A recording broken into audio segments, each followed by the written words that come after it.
Hey, bookish friends, it's your girl Alyssa, and I'm here for a spooky episode with Mikayla Randolph for Not Your Final Girl, her debut horror novel coming out May 5th of this year. It's giving Scream, it's giving Cabin in the Woods. It's terrifying, it's wonderful, and I cannot wait for all of you to read it. Without further ado, this is Mikayla Randolph. Hey, how are you? Hi, thank you so much for having me. I'm so excited to be here. Oh my gosh, thank you for being here. I love a good spooky tale. And I wanted to ask you a little bit about your hobbies, what got you into writing, and what got you into horror? So I'm very much that stereotypical person who's been writing and reading their whole life. I always have. I like carried around like a little notebook when I was like 5. And when I went to visit my aunt and uncle in Florida, I brought 3 notebooks because I thought I wasn't going to have enough. Like I needed to like make sure that I could get all of my stories while I was there. So I've been writing my whole life, reading my whole life. I finished my first novel when I was like 22, actually. And then I took a long time off. I took like 10 years off because I had to learn how to write without being cruel to myself when I was revising, which I think is important to mention because a lot of writers are really hard on themselves. And they feel like if I don't write every single day, I'm a failure. And so the fact that I'm getting my debut published when I'm almost 40 it just feels really cool for me. And I think that that's really cool because I came back to it. And it's funny because I haven't always been a horror person. Like I have and I haven't. I'm a huge scaredy cat. The fact that I've come back and now I'm writing horror and I love horror so much and I kind of found the love again as an adult has just been really cool. Other than reading and writing, I have 2 dogs, one sleeping behind me. And then I live in California with my husband and I'm just kind of like living the cozy, nerdy life. Read, write, I play board games, I play pinball, I like comics and just kind of nice, happy, nerdy life. I absolutely love that. As a fellow nerd myself, I wanted to know what made you love the horror genre now, and why did you want your debut novel, Not Your Final Girl, to be about that? hmm So, pretty much I've always been kind of fascinated with horror. The problem is I'm such a coward that it would keep me awake at night. So I grew up with it and there was always kind of this push and pull of like, "Ooh, I want to watch you, but I might not sleep for 3 days after." And so, I was kind of always walking that line. And like when I was in high school, I read Salem's Lot from Stephen King. I know not your favorite, but the boy at the window wrecked me. Wrecked me. Like I feel like in the houses, on top of the houses, nope. So it took a long time off, but my husband is fascinated with horror. He loves horror. So I went from being this like cowardly person who couldn't watch things to being surrounded by it nonstop. And I started to get back into it. And I think it's so therapeutic. In a way, it really helps you figure out what's going on in the world and like look at it in a different lens that's sometimes even more comfortable. And so I started kind of getting back into it. And because, you know, my husband's a smart man, he saw me starting to get that interest and he was like, oh, maybe you should try this person. Maybe you should try that person. So I started reading like Rachel Harrison and Catriona Ward and Tanana Reeve too. And like oh God, Octavia Butler. And I was like, oh, this is horror. Like, this is what it could be. Mhm. And now I basically read it all the time. And I've grown to really love it. And as a writer, I do find it really therapeutic because it's like whenever I have questions about what's going on in the world and how I feel about it, or anger, as this book definitely has, I can have that kind of safe space to work it in and then, kind of exercise those demons that way, you know? I love that. I wanted to ask a little bit as we discussed female rage, which is a big part of your novel. How do you feel about female rage in the horror genre? Do you feel like it is key, or do you feel like it's been kind of overshadowed by a lot of the male monsters that are rising in this genre? Oh, I'm all here for it. I think it's absolutely key. And I love that it's taking so many different forms too. I love why I'm seeing it in YA. I love like the simmering version of it. I love like I already mentioned Rachel Harrison. She's like so darkly funny with it. God, and a folk horror version of it. I just read Itch by Gemma Amore. And like it's just I love it all. I think that we have a lot to be rageful about. I And agree. so I think also, let's be honest, a lot of publishing, especially horror, has been dominated by the male point of view for a very long time. Mhm. And it's definitely our time. I'm happy to see that going out. I know that there's a lot of discourse about it right now. Personally, majority of what I read is written by women. I'm very interested in that point of view. And I think we have a lot more to come, and I'm looking forward to it. I love it. I love to Play Nice by Rachel Harrison. She's one of my dream authors to speak with in the future. I think the way that she writes about Mhm. women and the complexities of women and the messiness and the emotions and the impulses we have Mhm. is complex and beautiful. Similarly to how you wrote your characters in this, they are real in the sense that they make mistakes, they fumble, they're mean, there's a sharpness to them. Not every girl's is bubbly, warm, I forgive you for everything. Some people hold grudges, some people have panic. Some people have a lot of weight on their shoulders from their past they Mhm. can't let go. And I love how you represent girlhood into womanhood and the complexities of friendship and how it can be toxic and it can be full of love in a dark way. Mhm. And I absolutely adore that. Thank I you. couldn't help but feel like Pretty Little Liars meets a good hot summer slasher and scream while reading Not Your Final Girl. Lots of secrets. Prom night was living hell, and I'm here for it. I also wanted to ask, speaking of movies, Not Your Final Girl, what movie would you compare to your debut novel? I mean, you just said Scream. I feel like that's kind of the one, but I will say the other really big inspiration for me was Heather's. That Mm. I was obsessed with that and that whole frenemies group and how cutting and mean people could be in high school is hell and kind of like because I've always wondered what would have happened to them. Like, where's Veronica 7 years later? Like, she's killed all these people. Like, why do we not get a sequel to that? I was obsessed with it. I still am. But I loved all of that messiness and how funny and clever and cutting they were. So that was probably the other really. That was those two, I would say.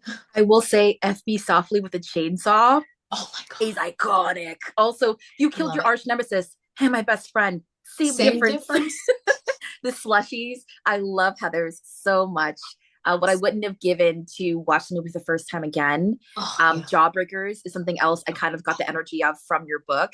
Another really good, dark little sister to Heather's. The Mhm. Craft. Even though there Mhm. wasn't magical elements, I felt in my soul that like there's a certain magical element to being a teenager and understanding that this is a very short period in your time of your life, but it feels like it lasts forever. And the stakes for mistakes, the stakes for what you say and how it affects people later on can rear its ugly head later in the Mhm. future. And you don't think about that when you're a teenager. You're impulsive. And I love that there is a cost to a lot of things that happen in this book. I like that. I wanted to ask you before reading a little snippet from Goodreads, um, what would you say as you describe Not Your Final Girl? If for folks who have not read it yet, since this episode comes out right before the book's release. Mhm. So it is a slasher partial reimagining of Thomas Hardy's Tess of the Dubervilles, where a group of estranged frenemies from high school reunite for one last hurrah. And there is a mass murderers hunting them down one by one for vengeance for something that happened in the past. Oh, I love it. Speaking of this retelling, why do you want to connect Not Your Final Girl to Tess of the Dubervilles by Thomas Hardy? So it was kind of magic. So it's two different things. So the first part is I read Tess of the Dubervilles and I finished it. And I remember very distinctly that I was so completely and utterly pissed because I loved the book. I thought it was really good. I couldn't stop reading. But this book was written 135 years ago. And one of my first thoughts was I could rewrite this to today and I wouldn't have to change the arc of the main character at all. Like I would have to relocate some things, but the story of Tess, which was so tragic and what happened and everything that goes on in that, it felt like it still would happen. I don't think that we've necessarily improved in some of our treatment of women. And so that was one thought, but it wasn't something I was like actively planning. and I always wanted to write a slasher. They've always been my favorite. So I kind of always had this idea. I was finally going to do it. I went to go in, work on it, and I was looking at. So I already had like the character types I wanted and like rough ideas, and I knew I wanted it to be that like the dark history that brings them together that they need to be slaughtered for was something with a friend. So I was thinking, what could that be? And tests just kind of occurred in my head. And it was so funny because I had like my notebook out and I started scribbling down everything I remembered and it just slotted in perfectly. Mhm. Like I like to think of it like writing subconscious magic. Because sometimes I really think that we know what we want as writers even before it happens. And it lined up so perfectly. There was like, I changed a name or two. Like, other than Mm. that, it worked so easily. And I kind of honestly believe I subconsciously had always wanted it there. So that's kind of how that came together. Mm. I had a author, like an author who came on once who reminded me a lot of a teacher from my school when I was in poetry. And she said that every woman has a box in their mind of like dark fantasies and dreams and concepts. And when you put it on paper, it crafts these amazing tales. And I think that's so cool that you like open up that box and you're able to craft this beautiful tale. It was always inside of you. Similar to what Gillian Flynn said when I think she was interviewed about the inspiration for Sharp Objects. Be aware this could easily be a fever dream because I'm a huge fan of her. But I remember she said this line about the seed inside of women, this dark seed, that it only requires a certain level of darkness and pressure to kind of grow and evolve. Every woman has it within us. And that's what gives birth to her characters. And I felt that as well in your novel too. So I'm just so happy to see that you've like let that part of you bloom and create such an amazing scary tale. I want to talk about the rivalry between Darcy and Ashley. So Darcy and Ashley are some characters in this novel. Ashley is the mean girl of the group, the Regina George, if you will, the Heather of all the Heathers.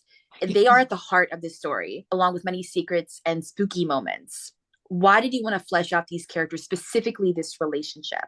hmm Well, that was part of one of my opening concepts was I knew I always wanted to kind of have it based on kind of a friendship that's not Mm. really a frenemy. Um, I don't know if you've ever heard that joke that if you're outrunning a tiger, you don't need to outrun the tiger, you just need to trip your friend. Yes, I have That's heard that joke. Yes. that's kind of one of the first things I had in my head. And like I said, Heather's was an inspiration. So I always thought it would be fun because I feel like with a lot of slashers, people do, there's always that one person that kind of goes against the group, but for the most part, they do try and work together and Mm. they're kind of helping each other out. And I was like, well, what if people are actively undermining each other during this hunt, right? Like, what if there is that whole frenemy aspect where it's like you have to be, because I think most of us have been in a friend group or at one point or another where you vibe with everybody but one person. And so Yes. it was like, what if that was going on?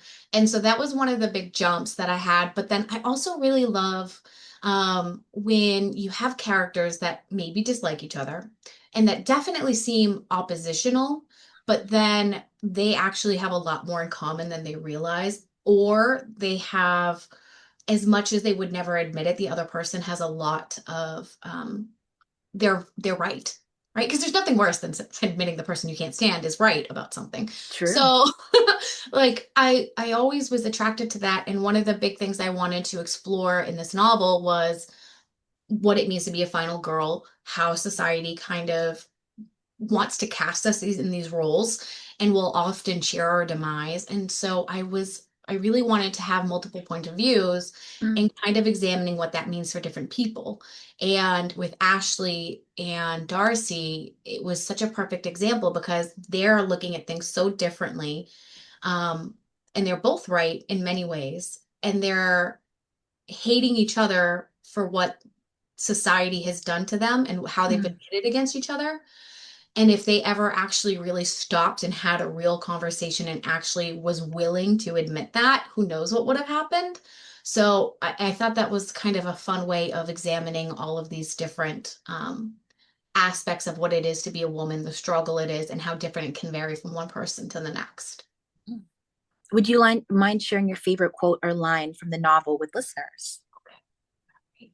All right. So this is from near the beginning of the book, and it's actually perfect to follow Ashley and Darcy because the book basically opens with that very like cinematic, that familiar end of the movie run towards freedom, trying to escape the slasher, and it's Darcy and Ashley. But the problem is, it's basically set up as a trap where if one survives, the other one's probably doomed. So they're both trying to just fight for their survival. All right, so Ashley was born for this, born to not die. Blasting ahead, leaving Darcy shattered in the dust. As Ashley reaches the dock, a wave of bitterness swells within Darcy, a righteous indignation at Ashley snatching away her chance at salvation, and in realizing the final girl is nothing more than the one who clings to survival, even when there's nothing left worth fighting for. Maybe that's why it must be Ashley. She's too tough, too self-centered and confident to allow anyone to cut her down. Unlike Darcy, who's pliant and spent most of her life yielding, letting others walk over her, including Ashley. Change came far too late. Darcy could never be that girl. That is Was an amazing line. As someone who's read the book, I have countless lines that I absolutely love. But listeners, I won't be sharing them because this book had would have just come out. So I don't want to spoil them. Some of my favorite lines are spoilers. I love the element of this book feels like the gothic, edgy, you don't understand me sister of Play Nice in a lot of ways by Rachel Harrison. It just feels like that sense of keep your enemies close, keep your friends closer, like that sense of like she hates me but also she knows everything about me. Mhm. And that complexity of female friendship and in some ways the toxicity of it all and the pressures on these women who are final girls and who go through these really traumatic experiences, and there's this sense of we both can't survive, one of us has to go, um, which is incredibly tragic and in a lot of ways harrowing because a lot of women unfortunately do feel that way. There's not enough room for all of us, and that's not fair. It is not true. But the horror genre, I think, puts a light on certain topics that we don't feel comfortable discussing in real life, but books give us the vehicle to do that. So if horror was like a piece of bread, all the things that we're facing are all these toppings and all these things, but the piece of bread underneath all of that is the foundation of this is truly how you feel. Just the Mhm. genre reveals that opinion and that feeling. And it may be a Mhm. little dark and bloody, but you'll get there. And I love that. My last question for you is what do you want listeners to know about your debut novel, Not Your Final Girl? Um, I kind of have been thinking about it as kind of like a double-edged blade. Mm. So if you want just a slasher, bloody good fun time, you can have it as a quick read and it just I hope it'll hit that feeling for you. I wanted it to feel like a good time slasher movie. That's part of why it's so short. I was like, that's like you gotta I really wanted to invoke that vibe. But if you wanted to dig deeper, if you wanted to stop and think about it and challenge yourself, I'm not, I don't like to hammer anyone over the head with anything, but I hope that if you want to, you can step back and kind of look at who's thinking what and why, and maybe how your own experiences might mirror it, and Mm. how easily it is to be led by other people in society, and maybe the fact that it's, the source material is 135 years old and didn't really have to change it all that much. So that's kind of how I like to think of it. It can be both. Um, you know, Enjoy it, have fun. I hope you like it, but you have that other side too if you want. Thank you so much, Mikayla, for coming on the podcast. Where can everyone find you on social media and find your book? Well, my book will be in stores nationwide, and of course, like Amazon, bookshop.com, local indies, very important. I love those. And then you can find me at Mikayla-Randolph.com for my official website. And then I am Mick_Randolph online, on Instagram. I have others, but I usually forget that I have them. Understood. I'll link everything in the show notes below. Thank you, everyone, for listening. Please like this on YouTube, subscribe, follow on Spotify, and follow Mikayla Randolph for Not Your Final Girl. It's a spooky tale, and I know it's going to be perfect for Summerween. Have a wonderful day, and see y'all later. Bye.